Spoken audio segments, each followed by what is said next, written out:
የሰይጣን ትልቁ ችሎታው በዚህ ዓለም ሲሰራና ሲኖር ራሱን እንደሌለ አድርጎ ማቅረቡ ነው።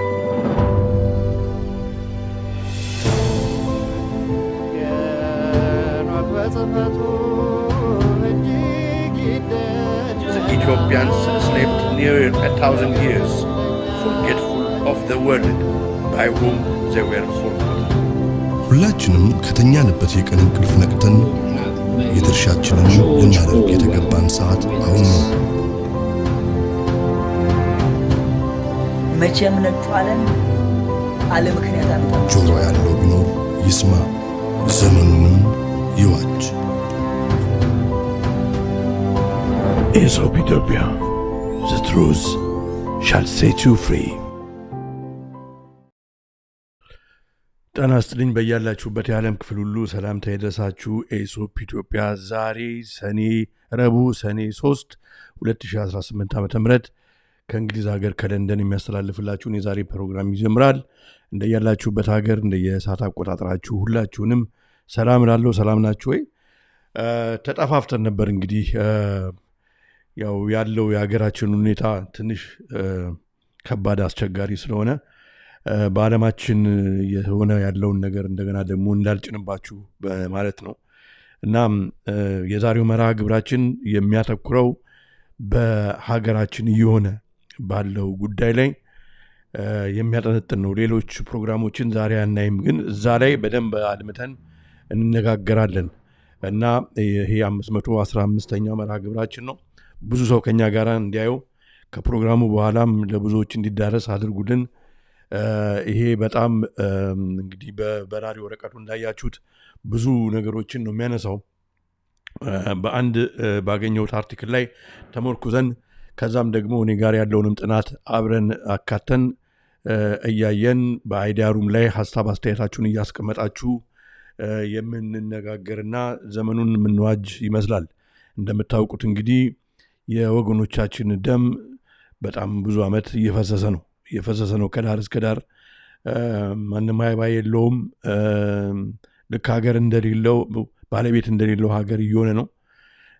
ምንም እንኳን በውጭ ሀገር የምንኖር ቢሆንም ውስጣችን ከሚገባው በላይ ያራል። አሁን ደግሞ ይኸው እንደምታውቁት ረሃቡ፣ መሰደዱ፣ መገፋቱ፣ መታረዙ፣ የኑሮ ውድነቱ፣ ሁሉም ስደቱ ሁሉ ሳያንስ እንደገና አርሶ አደሮች የሆኑትን ከነቤተሰቦቻቸው፣ ካህናት የሆኑትን ከነቤተሰቦቻቸው፣ ልጆችን፣ አረጋውያንን፣ ምንም የማያውቁትን በእንደዚህ አይነት ግፍ ደማቸው ምድርን እስከሚሞላ ድረስ መቀበሪያ እስከሚያጡ ድረስ እየተደረገ ነው። ይህን እንግዲህ ዓለምም እያየው ነው።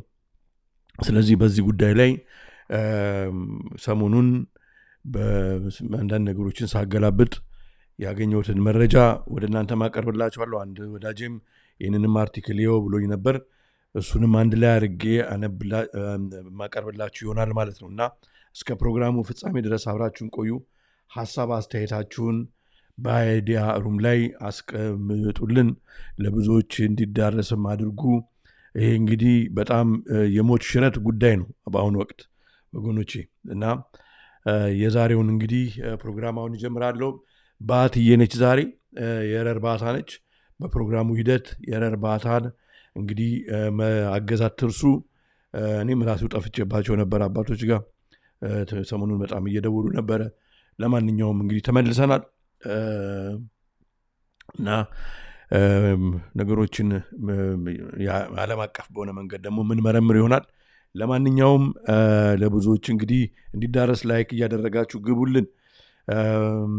ኤሶፓውያን ታንኪዩ ወደ ዛሬው መርሃ ግብራችን በዚሁ ስለመጣችሁ። እንግዲህ ከኋላ ብታዩት ቪዲዮ ብዙ ነገር በዛሬው ዕለት የምናነሳውን ጉዳይ ያነሳል ማለት ነው ወገኖቼ። በዛሬው ቀን የምንነጋገረው በዶክተር ተመስገን አለሙ በመሰረት ሚዲያ እንደ አውሮፓ አቆጣጠር በጁን 8 በፈረንጆቹ ማለት ነው 2026 የቀረበውን በኢትዮጵያ የኦርቶዶክስ ተዋህዶ ቤተክርስቲያን በደንብ እያደመጣችሁ አማኞች ግድያና ሁለንተናዊ ግፍ ለምን ሊቆም እንደማይችል ጠቋሚ መረጃዎች በሚል ርዕስ የተሰየመውን አርቲክል መሰረት በማድረግ ከእርሱም ጋር አያይዤ መንግስት ስርዓቱ እንዲቀጥል ግፍን እየሰራ በወንበር ላይ እንዲቆይ የሚጠቀምበትን በማህበረሰብ ጥናት ጠበብት አጠራር አውቶሪቴሪያን ፖፑሊዝም ስለሚባል ጽንሰ ሐሳብ ነው። በጣም ሁለቱ ወሳኝ ነገሮች ናቸው። አርቲክሉን አነብላችኋለሁ።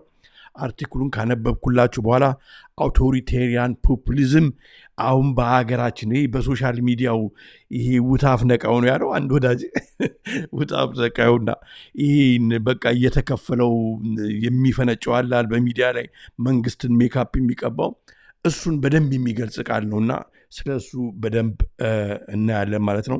አብራችሁን ቆዩ። በደንብ ዘመኑን ለመዋጀት የሚጠቅመን ሰዓት ላይ ነው ያለነውና ይሄ ፕሮግራም በጣም ወሳኝ ነው። መሰባሰባችንን ሕያው እግዚአብሔር ይባርክልን። አርቲክሉን በማንበብ እጀምራለሁ ማለት ነው። በቅድሚያ እንግዲህ ይህንን በዶክተር ተመስገን ዓለሙ በመሰረት ሚዲያ ቀርቦ የነበረውን አርቲክል በማንበብ እጀምራለሁ።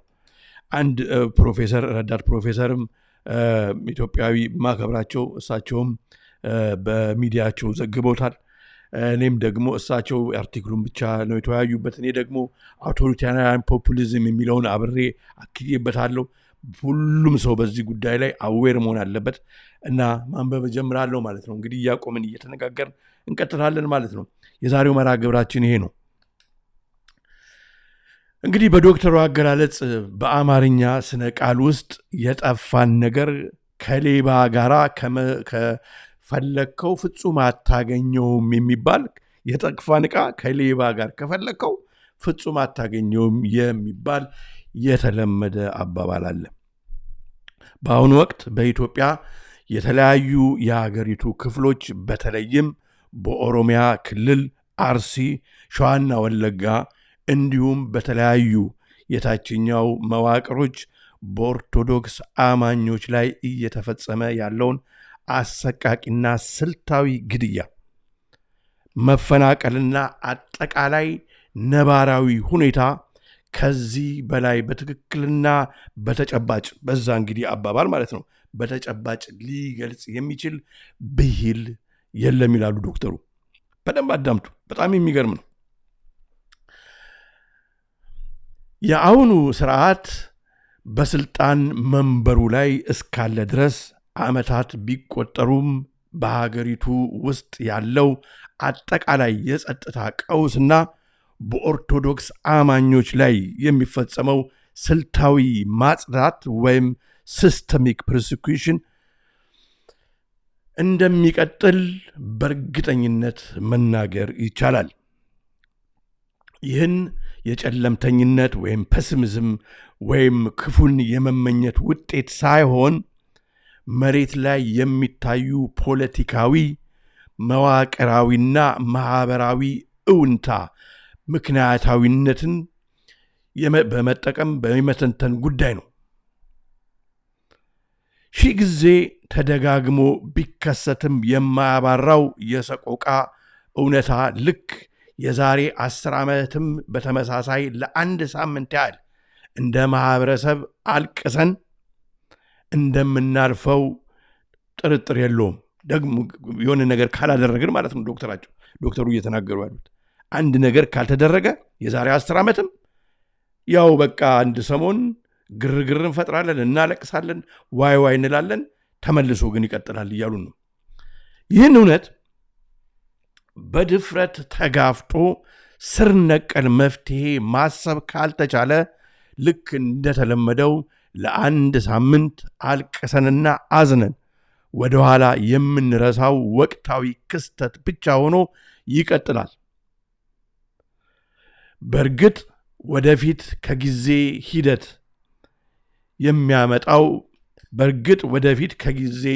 ሂደት የሚያመጣው ለውጥ ሊኖር ይችላል።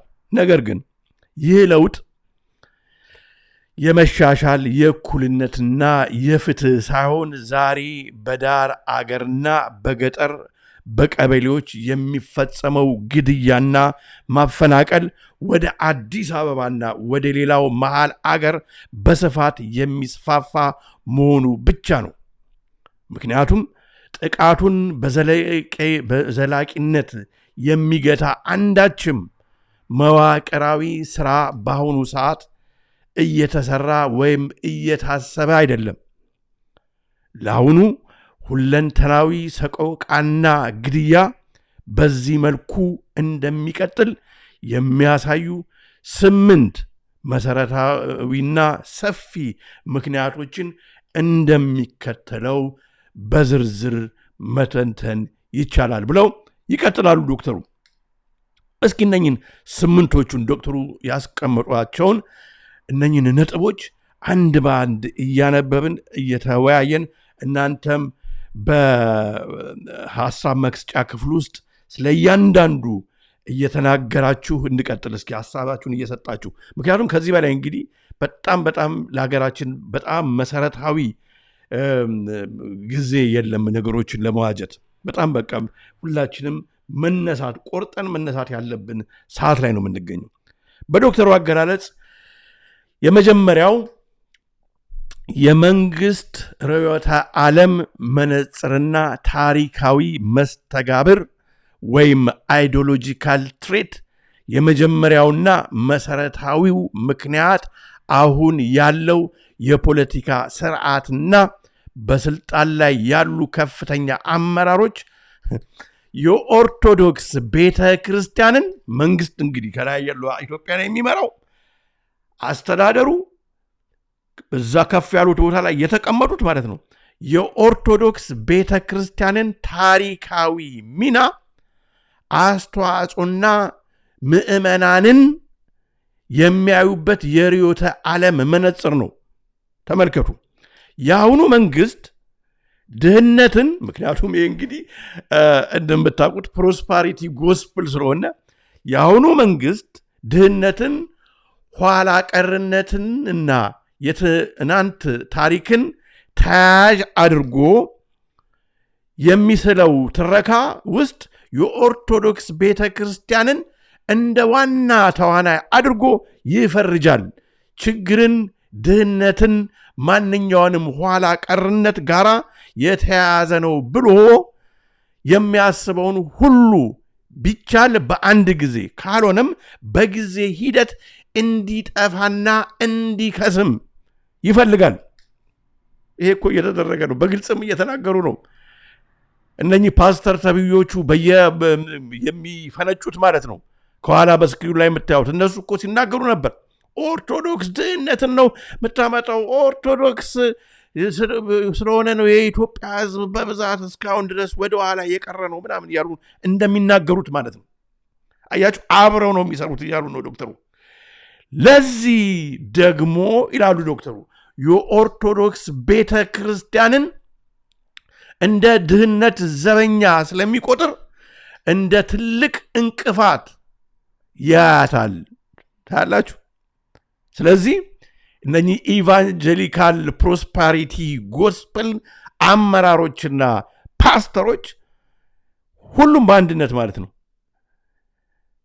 እየሰሩ ያሉት ኦርቶዶክስ ተዋህዶ እምነትን፣ ምዕመናኑን፣ ታሪኳን፣ ቤተ ክርስቲያኗን ከምድረ ኢትዮጵያ ማጥፋት ነው።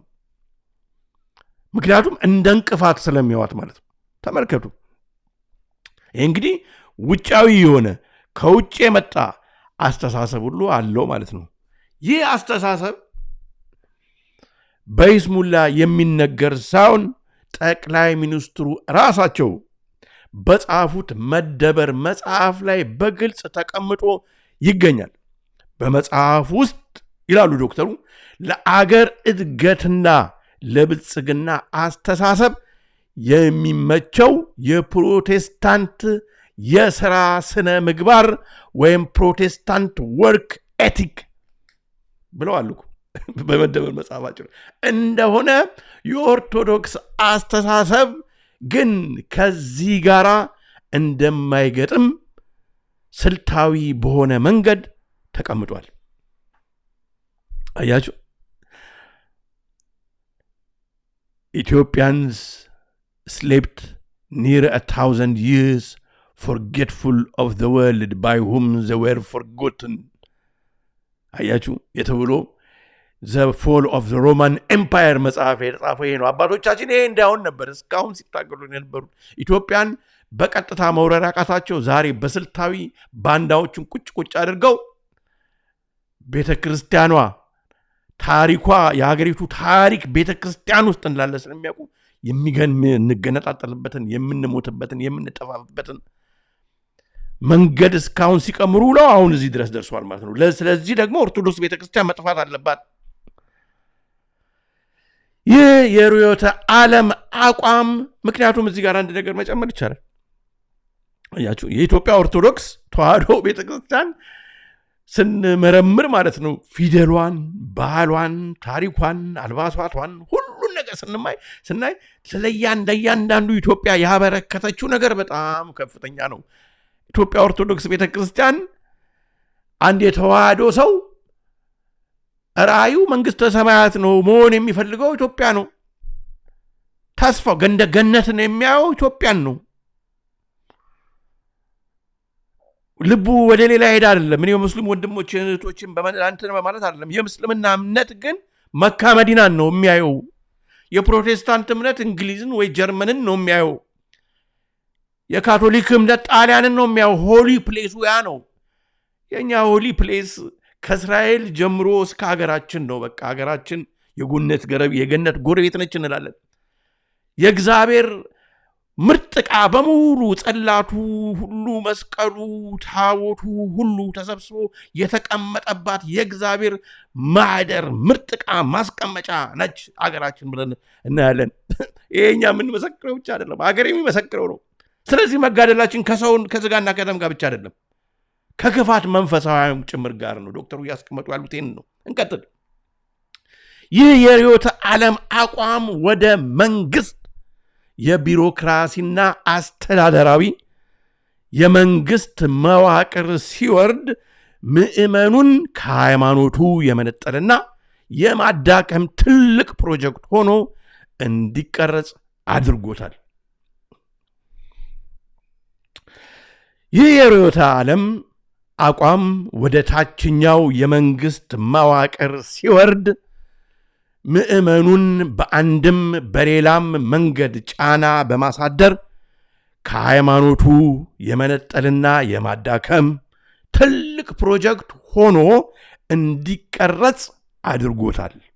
ልብ ብላችሁ ስሙ። ጫናው የሚፈጸመው በሁለት መንገድ ነው። በስንት መንገድ ነው? በሁለት መንገድ ነው ጫናው የሚፈጸመው። ልብ አድርጋችሁ ስሙ። ለብዙዎችም እንዲዳረስ ላይክ አድርጉ፣ ለብዙዎች አድርሱ። ይሄ በጣም ወሳኝ ነገር ነው። ጫናው የሚፈጸመው በሁለት መንገድ ነው።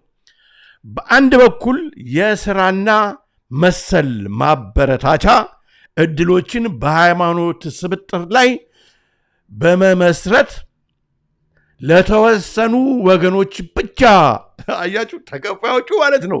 አሁን ለምንድን ነው የተወሰኑ ወገኖች ብቻ የሆነ እምነት ተከታዮች ብቻ የሆነ ብሔር ተከታዮች ብቻ በመዲናዋ ጎልመም ምናምን የሚሉት? ሌላው ደግሞ በቃ ጭቅንቅ ብሎ ተርቦ ተጠምቶት የሚገኝበት ምክንያት ምን እንደሆነ እያየን ነው። ግን መንግስት እነሱንም ወዶ አይደለም፣ ስርዓቱ በዚህ መንገድ ስለተቀረጸ ነው። ስብጥር ላይ በመመስረት ለተወሰኑ ወገኖች ብቻ በልዩነት በመስጠት ሲሆን፣ በሌላ በኩል ደግሞ የቤተ ክርስቲያኗን አስተምህሮ የጠንቋይና የደብተራ ስርዓት ተመልከቱ። አሁን እንደዚህ የሚሉ በዛት አልበዙም?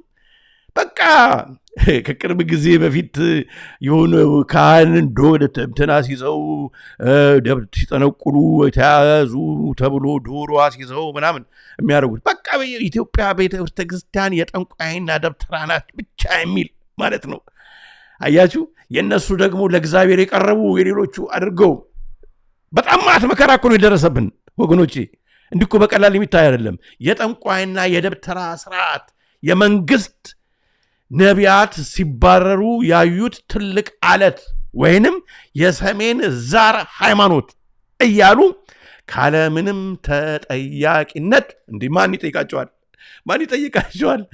አሁን እኮ ተቀናይተው ነው እኮ የመጡት እኮ በየበቃ አዳራሹ የሚያወሩት ይህንን ነው። ከኛም ተጠልፎ ደግሞ ወደዛ ይገባዋል። አሜን ይላል እያለ ምንም ተጠያቂነት በአደባባይ በማዋረድ ሂዩሚሌት በማድረግ ምዕመኑን ማሸማቀቅ ነው ሁለተኛው መንገድ።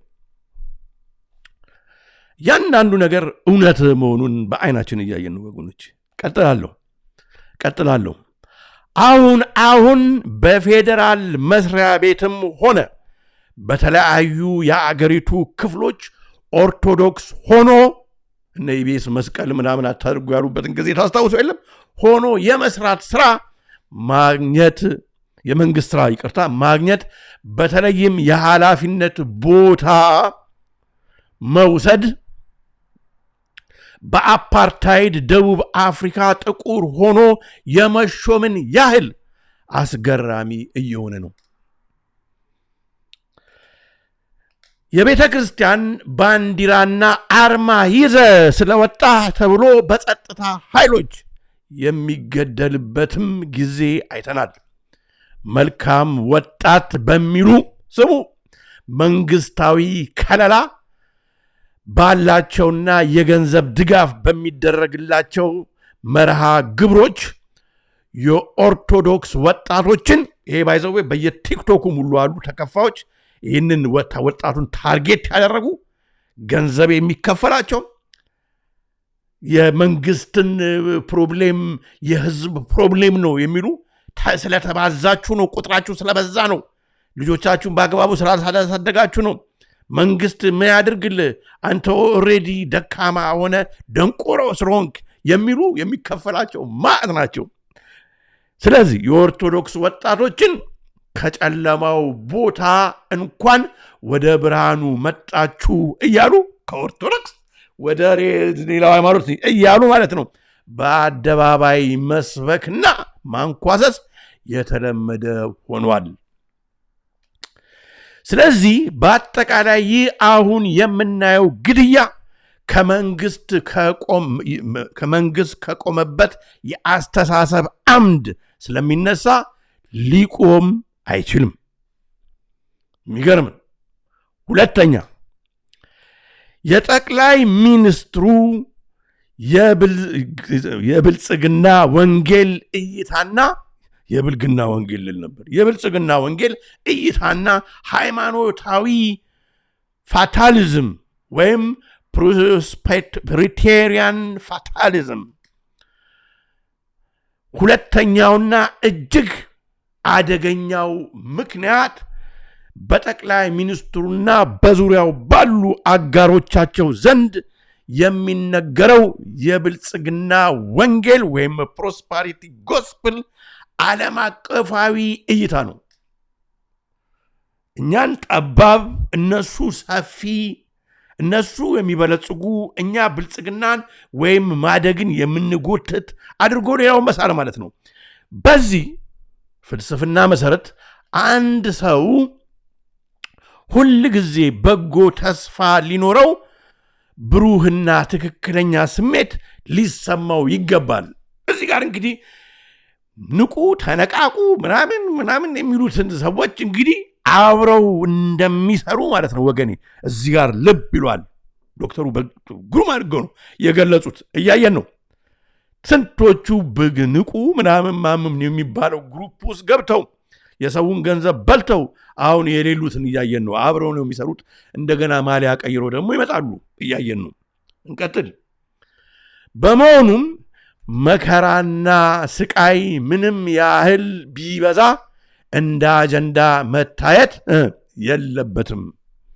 ከዚያ አስተሳሰብ በመነሳትም አትግደሉን ብሎ መጮ በራሱ እንደ ወንጀል ይቆጠራል። ሰዎችን ከሞት ማዳን የመንግስት ቀዳሚ ኃላፊነት ቢሆንም ይህንን ሳይደረግ ሲቀር ግን ተጠያቂነት ከመምጣት ይልቅ አትግደሉን ማለት ጥፋት ሆኗል። በዚህ የተዛባ እይታ ምክንያት በሀገሪቱ ውስጥ የሚከሰቱ ማናቸውም አይነት እልቂቶችና ሰቆቃዎች ወይም እንደሌሉ ሰቆቃዎች ወይ እንደሌሉ ተደርገው ይቆጠራሉ ወይም ደግሞ በፈጣሪ የተፈቀዱና የተወሰኑ ordained by God ተደርገው ይታያሉ በፕሮስፐሪቲ ወይም በብልጽግና ጎስፕል መሰረት በተቻለ መጠን መንግስታዊ ስርዓቱ እንዳይነካ ጥፋተኛ እንዳይሆን የሚሰሩም የሶሻል ሚዲያው እንግዲህ ማት እንትኖች እንዳሉም እዚህ ጋር ያያየን ማለት ነው አብሮ ጠቅላይ ሚኒስትር አብይን አቋማቸውን በአደባባይ ለመናገር አፍረውም አያውቁም በብዙ መድረኮች ላይ በረሃብ ሆዳቸው ባዶ ሆኖ የሚያድሩ ምስኪን ኢትዮጵያውያንን ሳይቀር አይናችሁ የታወረ የማደርገውን ታምራዊ የኢትዮጵያ ብልጽግናን ማየት የተሳናችሁ እያሉ በይፋ ከሰዋል በአካባቢያችሁ ያለውን ሰላም ማስከበር የኔ ኃላፊነት አይደለም እኔ በአካባቢ 4 ኪሎ ማለታቸው ነው ከጎረቤቶቼ ጋር በሰላም ነው የምኖረው በማለት በሚሊዮኖች የሚቆጠሩ ህዝቦች ስቃይና ሰቆቃ ላይ አላግጠዋል ይህ ማለት በሚሊዮን የሚቆጠሩ ንጹሃን ኦርቶዶክሳውያንና ሌሎች ዜጎች ቢያልቁም በመንግስት ዘንድ አንዳችም ያዘኔታ የጭንቀት ወይም የጸጸት ስሜት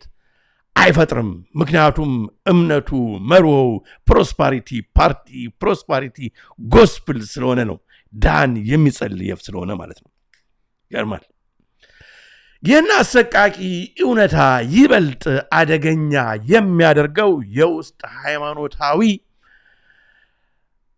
አተረጓጎማቸው ነው አሁን እንዳልኩት ማለት ነው በጥንታዊው የብሉይ ኪዳን መጽሐፍ ትረካዎች ውስጥ ያሉትን ሐሳቦች በተዛባ መንገድ በመውሰድ አሁን የምናየውን መከራና ስቃይ አገሪቱ ለዘመናት ያከማቸችውን የጋራ ኃጢአት ለማንጻት በሚደረግ ሂደት ወይም ስርዓት አድርገው ይረዱታል እዛ አዳራሽ ውስጥ የሚነግሯቸው ይህንን ነው የፈጣሪ ምህረት የሚመጣው በደም ነው የሚል እጅግ አደገኛና ጨካኝ ሃይማኖታዊ እምነት ስላላቸው በደልና ግድያው ሲፈጸም እንደ ተፈጥሯዊ የጽዳት ሂደት ትዝላችኋል አይደለም ያ ፓስተር ድሮ ታድሶ የነበረው ሲናገር የነበረውን ቢሞቱ ምን አድርገው ስለሆነ ይሆናል እንደዚህ ደማቸው የፈሰሰው እያለ ፓስተር ማን ነበር ነገሩኝ ምን ይገርማል ስለዚህ ለደም ስላፈሰሱ ነው ብሎ ሊናገር የነበረው ከዚህ ጋር አብሮ የሚሄድ ነው ግድያው ሲፈጸም እንደ ተፈጥሯዊ የጽዳት ሂደት ስለሚቆጥሩት ጥቃቱን ለማስቆም አንዳችም ፖለቲካዊ ፍላጎት የላቸውም ሶስተኛ የተጠያቂነት አለመኖርና የውስጥ ሰዎችን በመጠቀም የሚደረግ የገጽታ ግንባታ ወይም ሲስተማቲክ ኢምፒዩኒቲ ኤንድ ኮኦፕትድ ከቨርአፕ የሚባለው ማለት ነው ሶስተኛው ምክንያት በቤተ ክርስቲያኗና በምእመኑ ላይ በደል ግድያና ስቃይ በሚፈጽሙ አካላት ላይ መንግስት ተጠያቂነትን የማስፈን ፍላጎት የሌለው መሆኑ ነው ከላይ እንደተገለጸው መንግስት በፖሊሲ ደረጃ የኦርቶዶክስ ቤተክርስቲያን የብልጽግና እንቅፋት ነች ብሎ ስለሚያምን እንደ አርሲው አይነት አሰቃቂና ሰቅጣጭ ወንጀል ሲፈጸም በህግ አግባብ የወንጀል ፈጻሚዎችን ከመቅጣት ይልቅ ለፈጻሚዎቹ ከለላና ሽፋን ይሰጣል ለዚህ የሽፋን ስራ ደግሞ የራሳቸውን የኦርቶዶክስ ታሪክና የሃይማኖት ሰውነት ያላቸውን ግለሰቦችና ከኛ ወገኖችም ማለት ነው ግለሰቦችና ተቋማት እንደነ ዳንኤል ክብረት ያሉትን አንዳንዶቹንም ማለት ነው እንደ ጭምብል ፊት መሸፈኛ ማለት ነው ጭምብል ይጠቀማል ግራኝ መሐመድ ምን አደረገ ይላል። ግራኝ መሐመድ እኮ ጥሩ ሰው ነው ይላል። አያችሁ አይቀበሩ እዚህ ሀገር እነኚህ ስደተኞች ዲያስፖራዎች ይላል። እኛን ለሀገር ያል ነው ይላል። የኝ እኮ የመሪያችን እኮ እንቅልፍ በቃ አጡ እኮ ይላል። ለዚህ ነው መጀመሪያ እዛ ተወስዶ እዛ እንዲሰነቀር የተደረገው። ለዚህ ትልቁ ማሳያ የጠቅላይ ሚኒስትሩ አማካሪ ይሄው አሉታ የሆኑት የዲያቆን ዳንኤል ክብረት ናቸው። እኚህ ግለሰብ ዛሬ እንዲህ የመንግስት ባለሟል ወይም ባለስልጣን ሳይሆኑ የነበራቸውን የኦርቶዶክስ ዕውቅናና ማህበራዊ ተቀባይነት በመጠቀም ጸረ ኦርቶዶክስ ለሆነ የመንግስት መዋቅር ከገጽታ ግንባታና ማስተባበሪያ የገጽታ ግንባታና ማስተባበያ ያቀርባሉ። ዲያቆን ዳንኤል ክብረት በክርስቲያኖች ላይ የሚፈጸመውን ስልታዊ ግድያ በጽንፈኞች የተደራጀና ከውጭ የመጣ አጀንዳ አድርጎ በማቅረብ የመንግስትን ቀጥተኛ መዋቅራዊ እጅ ይሸፍናሉ። አሁን የሚታየው ውድቀት በሙሉ ዳንኤል ክብረት ባለፈው በህወሓት የሚመራው መንግስት የተከለው የመርዝ ዛፍ ፍሬ እያሉ ያለፈው መንግስት የተከለው የመርዝ ዛፍ ፍሬ እያሉ አቶ ዳንኤል ክብረት ማለት ነው ዲያቆን ዳንኤል ክብረት። ነገር ግን ጠቅላይ ሚኒስትሩም ሆኑ አብዛኛዎቹ የካቢኔ አባላቱ ራሳቸው የዚያው ስርዓት ውጤት አራማጅና ፈጻሚዎች የነበሩ መሆናቸው የትናንት ትዝታ ለሆነው መከረኛው ህዝብ ከንቀትና ምን ታመጣላችሁ እብሪት የበለጠ መልእክት አይሰጡም። አራተኛ የሃይማኖት መሪዎችን ማዳከም፣ መጥለፍና መተካት በጣም የሚገርም ነው።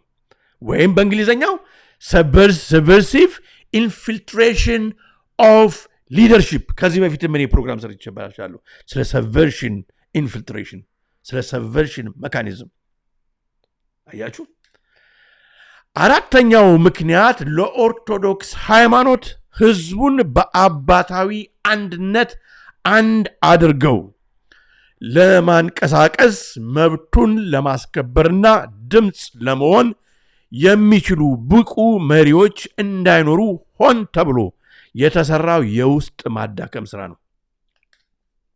በአሁኑ ሰዓት ቅዱስ ሲኖዶሱም ሆነ ሌሎች የሃይማኖት አባቶች ምዕመኑን እረኛ የሌለው መንጋ አድርገውታል።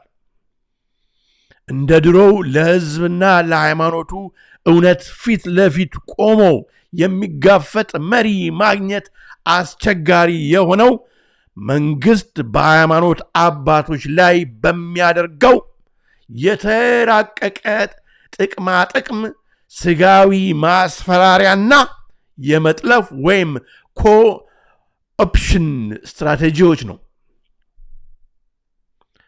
እዚህ ላይ ከ2 ዓመት በፊት በ2015 ዓመተ ምህረት ህገወጥ የኦሮሚያ ሲኖዶስ ለመመስረት የተሞከረበትንና በመንግስት ኃይሎች በግልጽ ይደገፍ የነበረውን እንቅስቃሴ ማስታወስ ይገባል ይላሉ ዶክተሩ።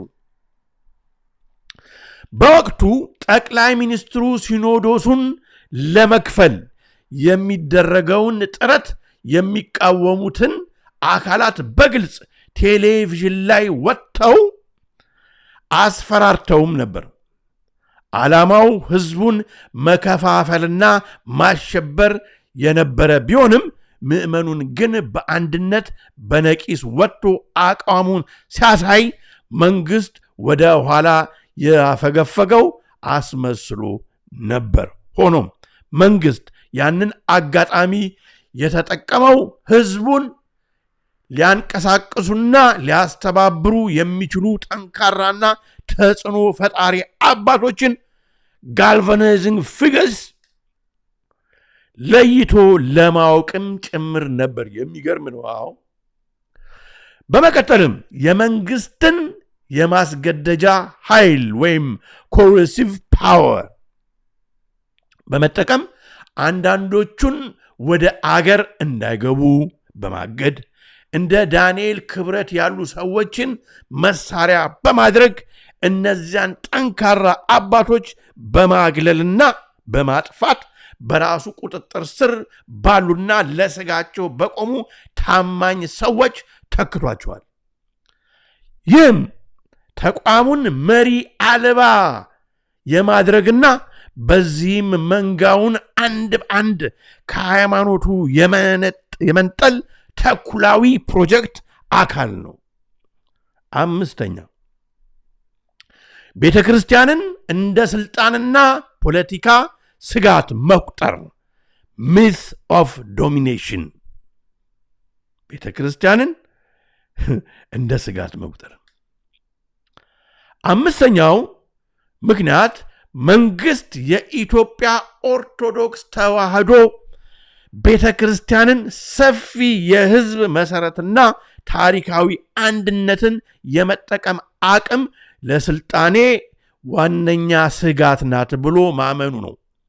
ቤተ ክርስቲያኗ በሚሊዮኖች የሚቆጠሩ ምዕመናንን በአንድ አገራዊ ሃይማኖታዊ ጥላ ስር ማሰባሰብ መቻሏ የራሱን ከፋፋይ የብሔር ፖለቲካ ለማስቀጠል የሚፈልገው ገዢ አካል እንደ ትልቅ አደጋ ይታያል። ህዝቡን በዘርና በጎሳ ከፋፍሎ ለመግዛት ይህንን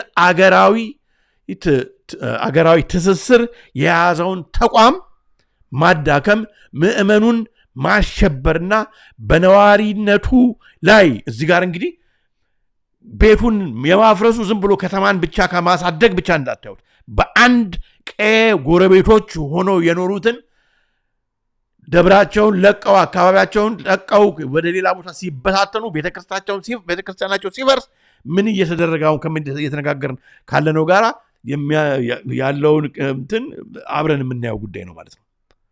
ምዕመኑን ማሸበርና በነዋሪነቱ ላይ ዋስትና ማሳጣት የመንግስት ስውር ስትራቴጂ በመሆኑ ግድያው እንዲቀጥል ይደረጋል።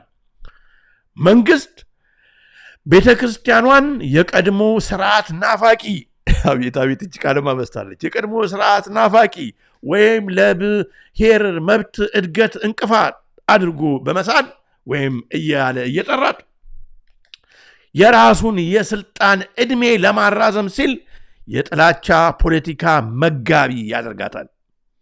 6ኛ የህዝብ እንዴት ነው እያያችሁ ነው?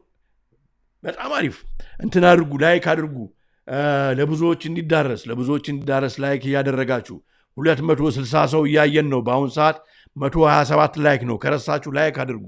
6ኛ የህዝብ ስብጥር ቅድምም ከፍዬ እንደጠቀስኩት ለውጥና ተቃውሞን የመለየት ሴራ ወይንም ዲሞግራፊክ ኢንጂነሪንግ ኤንድ ታክቲካል ፕሮቮኬሽን። 6ኛው ምክንያት በተለይም በኦሮሚያ ክልልና በአዲስ አበባ ዙሪያ የታቀደ የህዝብ ስብጥር ለውጥ ወይም ዲሞግራፊክ ኢንጂነሪንግ ለማድረግ የሚሰራው ስልታዊ ሴራ ነው። የኦርቶዶክስ አማኞችን ከቀያቸው ማፈናቀል፣ አብያተ ክርስቲያናትን ማፍረስ፣ ንብረታቸውን ማውደም እና በግልጽ መግደል አማኙ ማህበረሰብ አካባቢውን ለቆ እንዲሰደድ ያደርገዋል።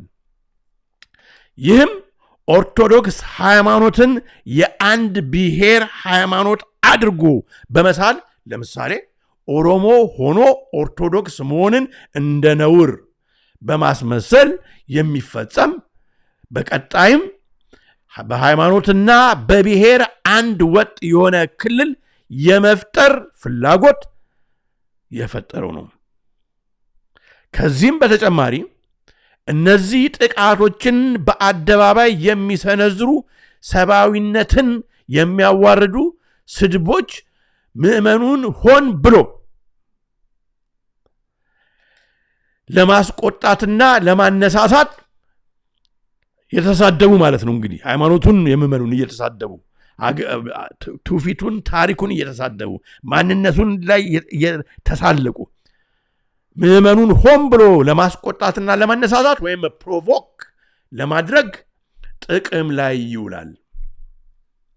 ዓላማው ወደፊት ተቃውሞ ሊያስነሱ የሚችሉ ኃይሎችንና የውስጥ የመቋቋም ምንጮችን ቀድሞ ለይቶ ማወቅና እነሱን በተናጥል ማጥፋት ወይም ኢሊሚኔት ማድረግ ነው። ስንቶች በእስር ቤት አሉ? ስንቶች ተገደሉ? ስንቶች የደረሱበት ሳይታወቅ ጠፉ? አያችሁ፣ በስልት ነው።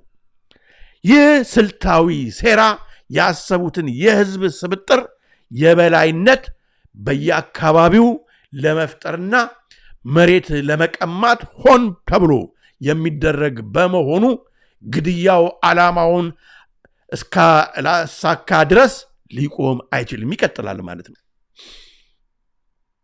ሊቆም ይችላል። 7ኛ የህግ የበላይነት መፍረስና የጽንፈኞች ኃይሎች ከመንግስት ጋር መወራረስ ወይንም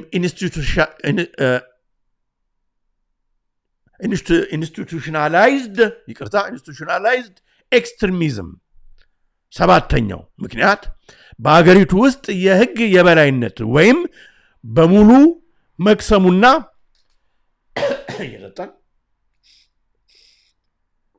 በአገሪቱ ውስጥ የህግ የበላይነት ሙሉ በሙሉ መክሰሙና በየክልሉ ያሉ ጽንፈኞች መዋቅሮች ከመንግስት የጸጥታ አካላት ጋር ያላቸው ጥብቅ ቁርኝነት ነው። እነሱም ይገላሉ፣ እነሱ አይዳኙም፣ እነሱ ዳኞች ናቸው፣ እነሱ አሳሪ ናቸው፣ እነሱ ፈቺ ናቸው፣ እነሱ አባራሪዎች ናቸው፣ እነሱ አፈናቃዮች ናቸው። በአርሲም ሆነ በሌሎች የአገሪቱ አካባቢዎች የሚፈጸመው ማንነትን መሰረት ያደረጉ ጥቃቶች፣ ግድያዎችና መፈናቀሎች እንዲሁ በድንገት የሚከሰቱ ሳይሆኑ በክልሉ ያሉ ጽንፈኛ ኃይሎች ከመንግስት የጸጥታ መዋቅር ጋር ያላቸው ጥብቅና የተቀናጀ ቁርኝት ውጤቶች ናቸው። የሚገርም ነው። ይህ አይነቱ ክስተት በፖለቲካ ሳይንስ የመንግስት መዋቅር በጽንፈኞች መታገት ወይም ስቴት ካፕቸር የሚባል ሲሆን የታጠቁ ቡድኖችና ከመንግስት ባለስልጣናት እንዲሁም ከክልል የጸጥታ ኃይሎች ጋር የሚደረግን ስልታዊና ቀጥተኛ ትብብር ያመለክታል። በጥቃቶች ወቅት መደበኛው የመከላከያ ኃይልም ሆነ ፖሊስ ሆን ብሎ ዘግይቶ መድረሱ አልፎ ተርፎም ጥቃቱን እያየ እንዳላየ ማለፉ ወንጀለኞቹና አስፈጻሚዎቹ የአንድ ሳንቲም ሁለት ገጽታዎች ለመሆናቸው ማረጋገጫው ይህ ነው። ይህ መወራረስ ወይም ሲምባዮቲክ ሪሌሽንሽፕ የኢትዮጵያን የጸጥታ ተቋማት ገለልተኝነት ሙሉ በሙሉ ያጠፋቸው ሲሆን የመንግስት የኃይል መዋቅር ራሱ የወንጀሉ ተባባሪና ቀጥተኛ ፈጻሚ እንዲሆን አድርጎታል። በህዝብ ግንባር የሚተዳደሩ ተቋማት የጽንፈኝነት መፈልፊያና መጠበቂያ በሆኑት ነባራዊ ሁኔታ ከነዚሁ አካላት ሰላምን፣ እኩልነትንና ፍትህን መጠበቅ ፍጹም የማይቻል የፖለቲካ የዋህነት ወይም ፖለቲካል ናይቪቲ ነው። 8ኛና የመጨረሻው የዓለም አቀፍ ማህበረሰብ ስልታዊ ዝምታና እንግዲህ ሰልፍ ይወጣል። ዲያስፖራው በዓለም በሙሉ ስንት ታፔላዎች፣ መፈክሮች ይዞ ይወጣል። የዓለም አቀፍ ማህበረሰቡ ግን ጭጭ ብሏል። ስለዚህ ነው የሚናገረው 8 የዓለም አቀፍ ማህበረሰብ ስልታዊ ዝምታና ግዴለሽነት ወይም ግሎባል ብላይንድ ስፖት። 8ኛውና የመጨረሻው ምክንያት በዓለም አቀፍ ደረጃ በኢትዮጵያ ኦርቶዶክሳውያን ላይ እየደረሰ ያለው የዘር ማጥፋትና የሃይማኖት ማጽዳት ወንጀል ትኩረት አለማግኘቱ ነው። መንግስት ይህን ጥቃት በዓለም አቀፍ መድረክ እንደ ተራ የጎሳ ግጭት በጣም ነው የሚያናድደው። አንዳንድ ሰዎች በጎንደር በተፈጠረ፣ በአማራ ክልል በተፈጠረ፣ በትግራይ ክልል በተፈጠረ፣ በአርሲ በተፈጠረ ግጭት እንደሚሉት ማለት ነው። የሚያሳዝነው ይሄ ነው። አያችሁ፣ የመንግስት ወናፍ የሆኑ ሰዎች ናቸው እንደዚህ የሚናገሩት። የአየር ንብረት ለውጥ ያወጡት የሀብት እጥረት ግጭት ያመጣው የሀብት እጥረት ግጭት ወይም የዳር ድንበር ይገባኛል ጥያቄ አድርጎ በማቅረብ እውነተኛውን ገጽታ ይሸፋፍናል።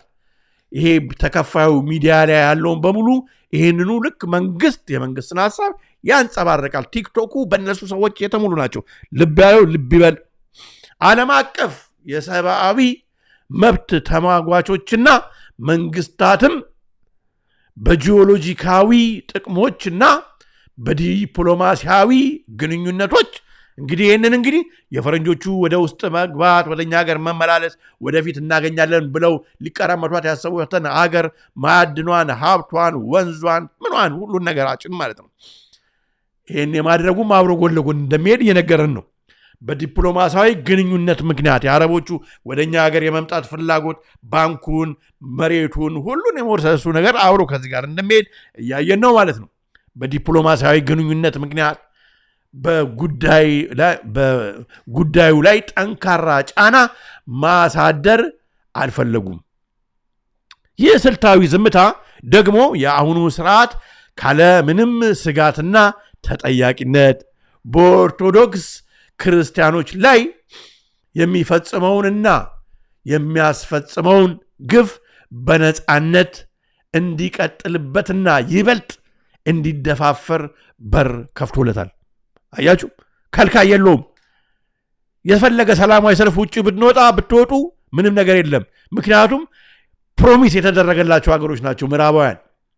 ነገ እኔ ብቻ ሊደራደር እንጂ እነኚህ ኦርቶዶክሶች ይጥፉ እንጂ ሰላም ንጹሐን ይገደሉ እንጂ ከመሬታቸው የፈናቀሉ እንጂ ምን ችግር አለ ተብሏል። መውጫ መንገዱና የመንግስት ወጥመድ እንግዲህ እንዴት ነው አሁን ከዚህ የምንወጣው ማለት ነው? አርምድ ስትራግል ቨርስስ ፖፑላር ሬዚስተንስ ከላይ የተዘረዘሩት እስከ ተራ ቁጥር 8 ድረስ የተዘረዘሩት ማለት ነው።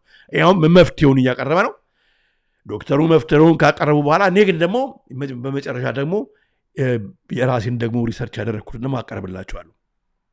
ከላይ የተዘረዘሩት መዋቅራዊ በደሎችና ቀጣይነት ያላቸው ጥቃቶች ብዙዎቹን የኦርቶዶክስ አማኞች ወደ ተስፋ መቁረጥና የመጨረሻ አማራጭ ወደ ሆነው የትጥቅ ትግል ወይም አርምድ ስትራግል እንዲያዘነብሉ እያደረጋቸው ይገኛል። ሆኖም ግን ወደ ትጥቅ ትግል መግባት መንግስት ሆን ብሎ ያዘጋጀው ወጥመድ ውስጥ ወይም ትራፕ ቀጥታ መግባት መሆኑን በጥልቀት መረዳት ያስፈልጋል። ይህ እርምጃ ለመንግስት ፍጹም ምቹ የሆነ ሰበብ ወይም ፕሪቴክስት፣ ከባድ መሳሪያ አለው፣ ድሮን አለው፣ ህዝብ ላይ ተነሳ፣ ህዝብን ለመጠበቅ ይላል። ፕሮብሌም ሪያክሽን ሶሉሽን ነው ወገኖቼ። ፕሪቴክስት በመስጠት የኦርቶዶክስ ተከታዮችን በሙሉ የሃይማኖት ጽንፈኞችና አሸባሪዎች በሚል ስም በዓለም አቀፉና አሁን ኦልሬዲ አሜሪካኖቹም ዱብ እያሉ ነው። ምክንያቱም አሁን ተፈራርመዋል። ባለፈው ታስታውሳላችሁ፣ በዚህ በሴኩሪቲ ጉዳይ የአብይ በክልሉ ያለውን በቀጠናው ያለውን ሰላም እጠብቃለሁ በሚልበት ጊዜ በሀገር ውስጥ ያሉትን መንግስት የሚቃወሙትን ኦርቶዶክሳውያን ወይም ኢትዮጵያውያን በአጠቃላይ እንደ ሽብርተኞች አድርጎ ሊፈርጅ እንደሚችል በዓለም መድረክ ይህንን እየተናገረ ነው በሚል ስም በዓለም አቀፉና በሀገር ውስጥ መድረክ ፈርጆ በነፃነት እንዲጨፈጭፍና እንዲያሳድድ በር ይከፍትለታል። ልብ ብላችሁ ስሙ። የጠቅላይ ሚኒስትሩን ታሪካዊ ንግግሮችና ማስፈራሪያዎች ማስታወስ ለዚህ በቂ ማሳያ ነው። ገዢው አካል የማስገደጃ ኃይሉን ከመጠቀሙ በፊት የቤተ ክርስቲያኗን አባቶች ወደ መፍትሄው ይሄድ ነው ሊቃነ ጳጳሳትን ሰብስቦ የትዕግስታቸውንና የአቅማቸውን ልክ ለመለካት በይፋ ዝቶባቸዋል። ከዚህ ቀደም ማለት ነው። በወቅቱ ጠቅላይ ሚኒስትሩ በግልጽ እንደተናገሩት ማንኛውም አይነት ጠንካራ ተቃውሞ ከመንግስት ዘንድ የሚያጋጥመው የጭፍጨፋና የኃይል እርምጃ በደርግ ዘመን የነበረውን የኢህአፓ ወይም የኢፒአርፒ የነጭና ቀይ ሽብር እልቂት የሚያስንቅ እንደሚሆን ገልጸው ተናግረውም ነበር። ስለዚህ የኦርቶዶክስ ምዕመናን አሁን ባለው ሁኔታ በስሜት ተገፋፍተው ወደ ትጥቅ ግጭት የሚገቡ ከሆነ መንግስት ይህንን አጋጣሚ ተጠቅሞ ከፖለቲካ ጋር አንዳችም ንክኪ የሌላቸው ንጹሐን አማኞች ጭምብል በለበሰ ህጋዊ መንገድ እስከ መጨረሻው ያጠፋቸዋል። ጥንቃቄ ያስፈልጋል እያሉ ነው። ስለሆነም መንግስትን ለመጋፈጥ መዋቅር ያለበት ስልት የትጥቅ ትግል ሳይሆን ሁለንተናዊ የህዝብ ተቃውሞና ህዝባዊ እምቢተኝነት ነው። አሁን ያለው ስርዓት ከታጣቂ ኃይል ይልቅ ህዝባዊ እምቢተኝነትንና ሰላማዊ ሰልፎችን በእጅጉ ይፈራል።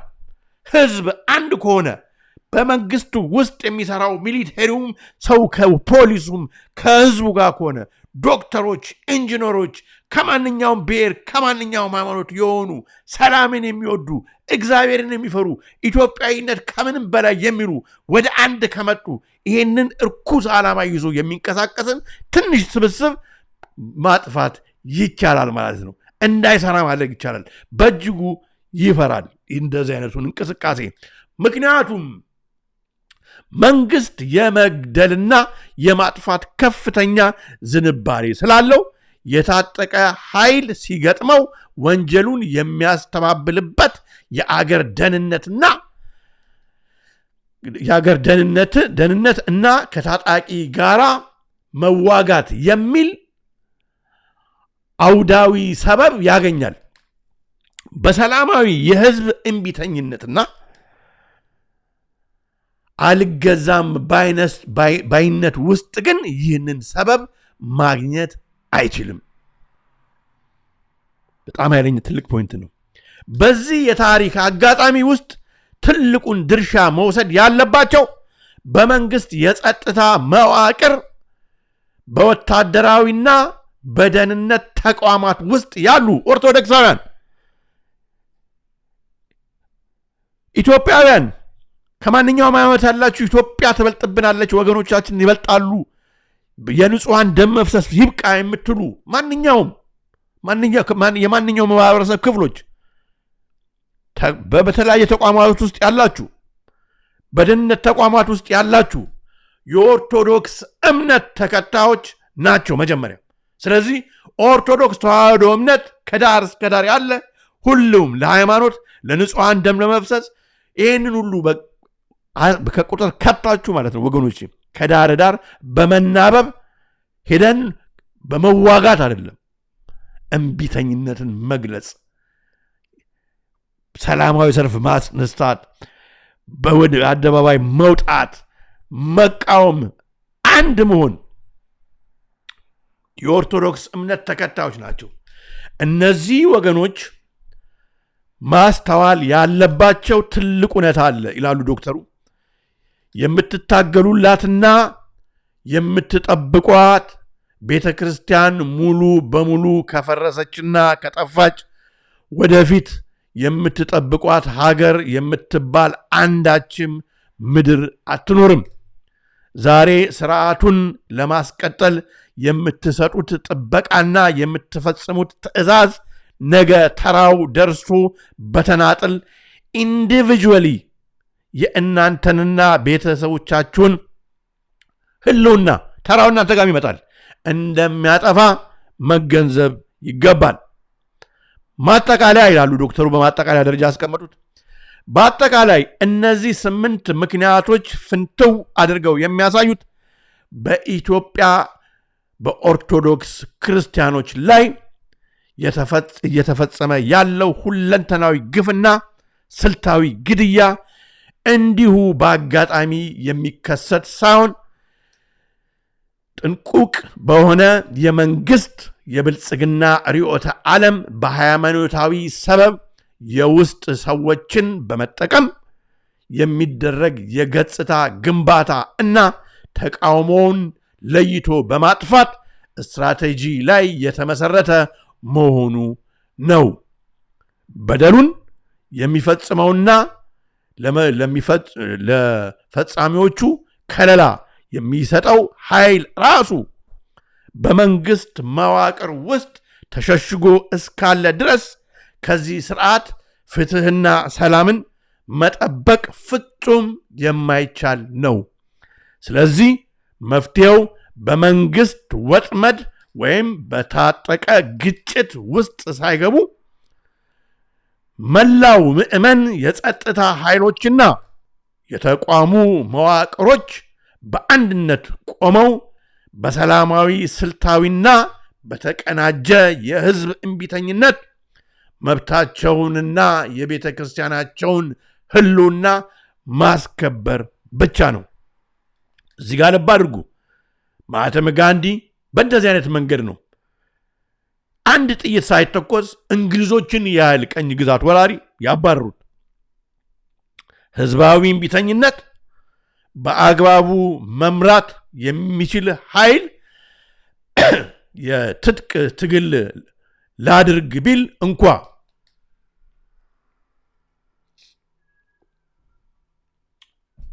ጠንካራ ተቋማዊ ቁመናና የሚያስችል አቅም ይፈጥርለታል። በመቀጠል ወገኖቼ የማሳያችሁ ይህ እንግዲህ አርቲክል የተወሰደው በኢትዮጵያ ከመሰረት ሚዲያ ነው። በዶክተር ተመስገን አለሙ ለመሰረት ሚዲያ በጁን 8 2018 ለፈረንጆቹ አቆጣጠር ያቀረቡትን ነው። በመቀጠል ከዚህ ጋር በተያያዘ ደግሞ እንግዲህ አንድ አውቶሪቴሪያን ፖፑሊዝም በሚባል የመንግስት እንግዲህ እያደረገ ያለውን ይህ መንግስት በወገናችን ላይ እያደረገ ያለውን እንደገና ደግሞ በዘለቄታ በዚህ ግፍን እየሰራ እንዲቆይ የሚያደርግበትን መንገድ የሶሺዮሎጂስቶች በደንብ አድርገው የሚተነተኑበት ቃል በአሁኑ ወቅት አውቶሪቴሪያን ፖፑሊዝም ተብሎ ይጠራል እና በደንብ በሚያሳይ ነውና በሱ ጉዳይ ላይ እንግዲህ አውቶሪቴሪያን ፖፑሊዝም ምንድነው የሚለውን ነገር እያየን እንነጋገራለን ማለት ነው። አውቶሪቴሪያን ፖፑሊዝም የጽንሰ ሐሳቡ ትርጓሜ አውቶሪቴሪያን ፖፑሊዝም የሚለው እንግዲህ ይህንን ስንነጋገር ወገኖቼ አሁን በየሶሻል ሚዲያ በየቲክቶኩ በየፌስቡኩ አሁን እዚህ ዩቲዩብ ላይም በምንነጋገርበት ጊዜ ተከፍለው ምናምን ግርግር የሚሉ መንግስት ለፕሮፓጋንዳ የሚያጠፋው ገንዘብ በጣም የብዙ ዶች ወገኖቻችን ጉሮሮ ይሸፍን ነበር። በጣም ነው የሚገርመው፣ በጣም የሚያሳዝነው በጣም እና አውቶሪቴሪያን ፖፑሊዝም እያካሄደ ስለሆነ ነው። እና አውቶሪቴሪያን ፖፑሊዝም የሚለው በአማርኛ በአንድ ቃል ብቻ የተገደበ ትርጉም ባይኖረውም ልብ ብላችሁ ስሙ፣ አምባገነናዊ ህዝባዊነት ይባላል። መንግስት አሁን እየተጠቀመበት ያለው የአብይ መንግስት አምባገነናዊ ህዝባዊነት ተብሎ ሊተረጎም ይችላል። አውቶሪቴሪያን ፖፑሊዝም ኦኬ።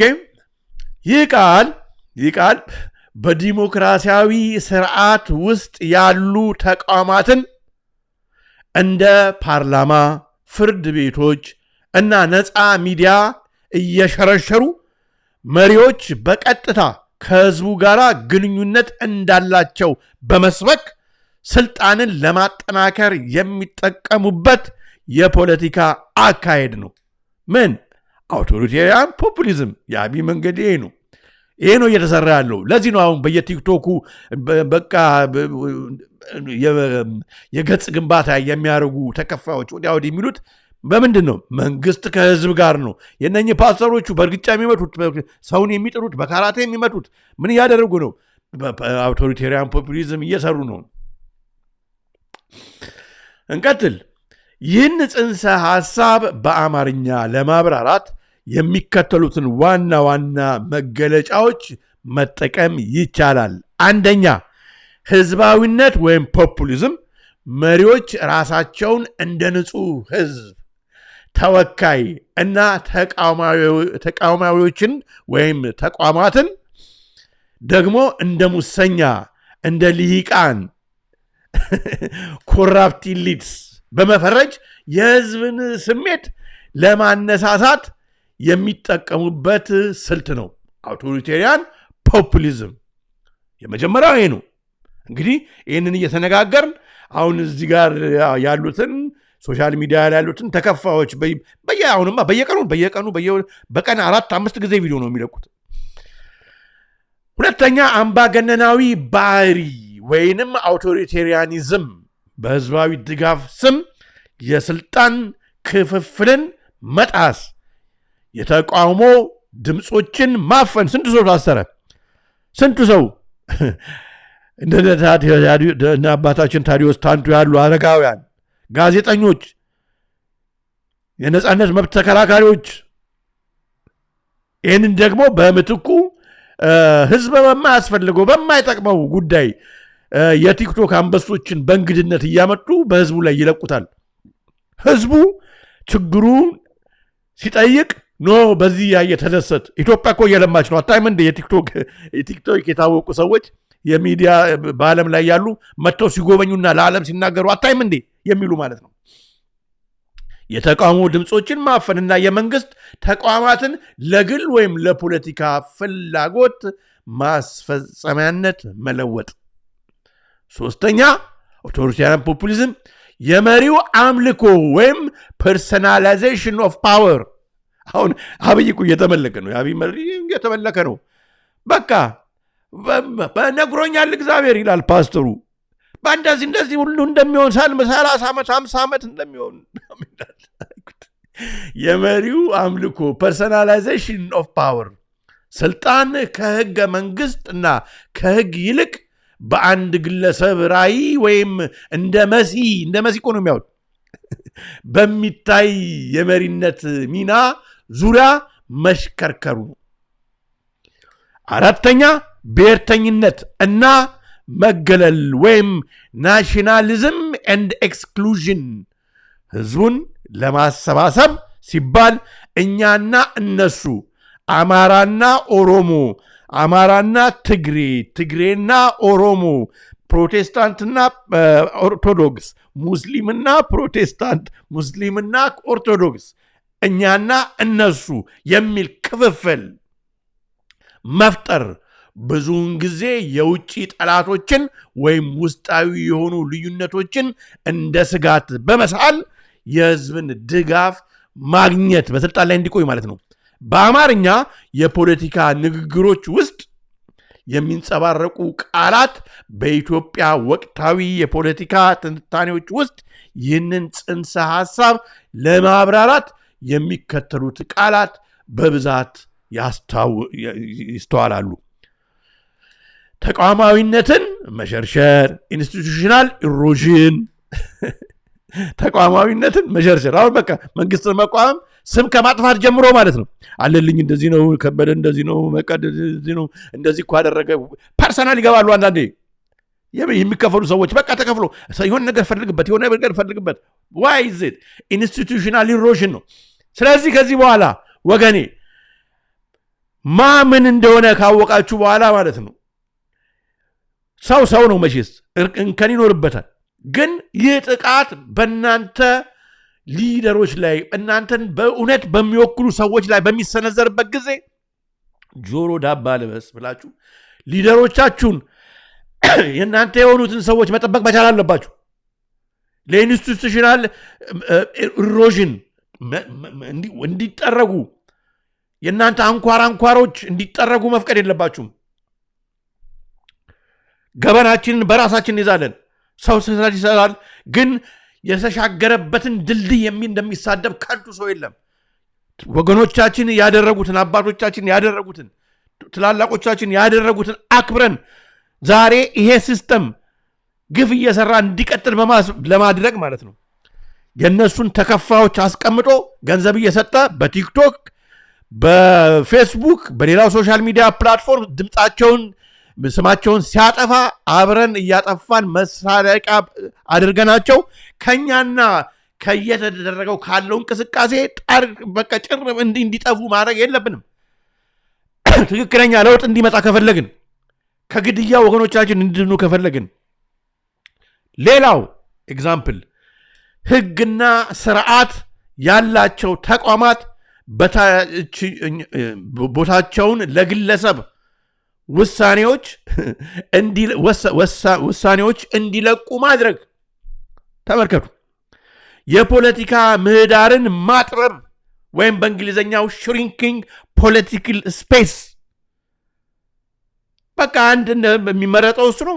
ሌላ ምርጫ የላችሁም፣ እኔን ነው የምትመርጡት አለ እኮ። በቃ ሌላ ነፃ አስተያየቶችንና ተቃዋሚዎችን ማፈን፣ አሳታፊ ያልሆነ ስልጣን በውይይት ሳይሆን በግዴታ ወይም በከፍተኛ ፕሮፓጋንዳ፣ እንግዲህ እየተነጋገርንበት ነው፣ ፕሮፓጋንዳ የሚጠቀምበት ሁኔታ ነው።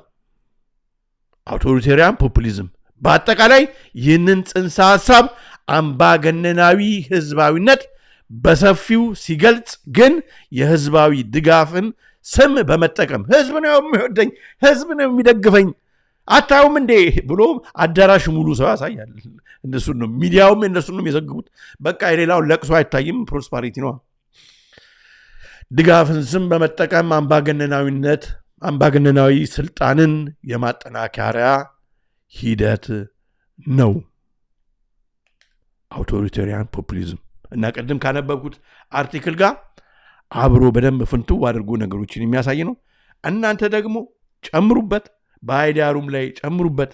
ይሄ እንግዲህ ብዙ ነገርን የሚያሳይ ነው ብዬ ነው ለዛሬ ያቀረብኩላችሁ። ስለጠፋው ይቅርታ አድርጉልኝ። ሰሞኑን ደግሞ አልጠፋም፣ ሰሞኑን በቅርብ መለሳለሁ። በቀጥታ ስርጭታችን እንሄዳለን። ስለፈሰሰው ወገኖቻችን ደም ይህ ፕሮግራም ያስፈልገዋል በማለት ነው የሰራሁት። ለብዙዎች እንዲዳረስ አድርጉ። መሰባሰባችንን ሕያው እግዚአብሔር ባርኮልን ድንቅ የሆነ ቆይታ አድርገናል። አነሳሶ ላስጀመረን አስጀምሮ ለዚህ ሰዓት ላደረሰን ለሕያው እግዚአብሔር ክብር ምስጋና ለእሱ ይሁን። ወስብሐት ለእግዚአብሔር ወወላዲቱ ድንግል ለመስቀሉ ክብር። ይቆየን። አገራችንን ሰላም ያደርግልን፣ ህዝባችንን ይጠብቅልን፣ የሚፈሰውን የወገኖቻችን ደም ያቆምልን። ፈጣሪ አምላክ እግዚአብሔር ስለ ዛሬዋ ስላከበርና ስለ በዓታ ማርያም ሲል እውነት ታምሩን በአጭር ጊዜ ያሳየን፣ እናቶቻችንን አባቶቻችንን እንባ ያብስልን፣ የልጆቹን ጩኸት ያስቁምልን፣ ሀገራችን ሰላም ያደርግልን። የተሰደድነውን በሙሉ ወደ ሀገራችን ተሰብስበን የኢትዮጵያን እውነተኛውን ትንሣኤ ለማየት ያብቃን። እወዳችኋለሁ፣ አከብራችኋለሁ። በተመሳሳይ ሰሞኑን በሌላ ፕሮግራም እስከምንገናኝ የዛሬውን ፕሮግራም በዚሁ ፈጸምኩ። ቸር ቆዩልኝ።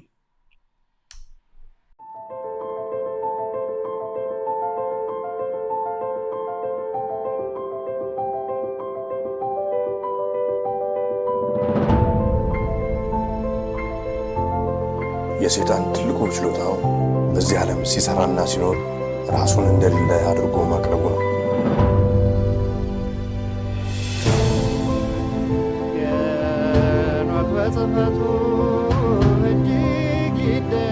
The Ethiopians slept near 1,000 years, forgetful of the world by whom they were forgotten. ሁላችንም ከተኛንበት የቀን እንቅልፍ ነቅተን የድርሻችንን ልናደርግ የተገባን ሰዓት አሁን ነው። መቼም ነጩ ዓለም አለ ምክንያት አመጣ። ጆሮ ያለው ቢኖር ይስማ፣ ዘመኑንም ይዋጅ። ኤሶፕ ኢትዮጵያ, the truth shall set you free.